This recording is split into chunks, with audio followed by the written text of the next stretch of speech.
You don't have to go to Bangladesh or Brazil or anywhere like that to think about cross-cultural competence.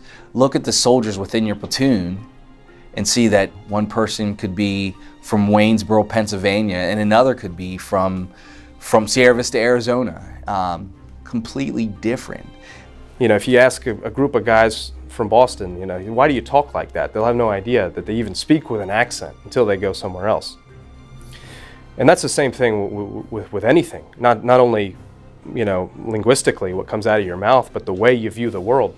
And the best way to think about it is where you're traveling anywhere.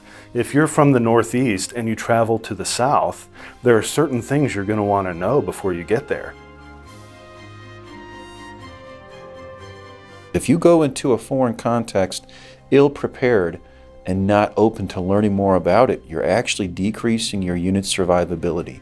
Your ability to come home alive and well and not in a body bag and that of your peers, you're making that whole situation worse. And so the effective thing to do is to expand the conditioning of your mind to include the environment that you're going to. You know, understanding the broader social picture is really the first step. And then once you get some insight into how you sound and how people perceive you, that's when you can start getting into some of the finer details. Self-awareness is vital, and it's a lot easier to obtain than we think. It's not mystery, it's not some kind of magic. It's something that any literate person can master with just a little bit of effort. So it's sort of understanding ourselves down to the individual level. What are our own cultural identities? What's our background about? And where does that provide us both meaning in our life as well as blind spots? Areas where we might not be able to understand another person or a different culture as openly. Are we cognizant of those differences? Talking with someone who's from that country can be helpful. Reading books can be helpful. Reading books about the history is particularly helpful in terms of understanding some of the key figures that may loom large in the minds of these people that you'll be working with.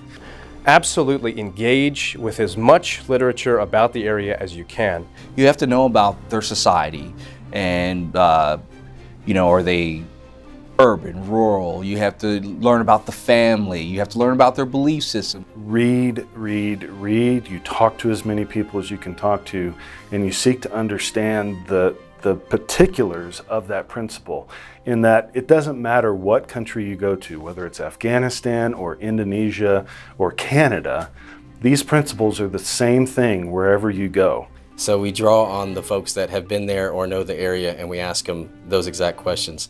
What should we not do? What can we do? What are the absolute no-nos in this country? What do we need to know?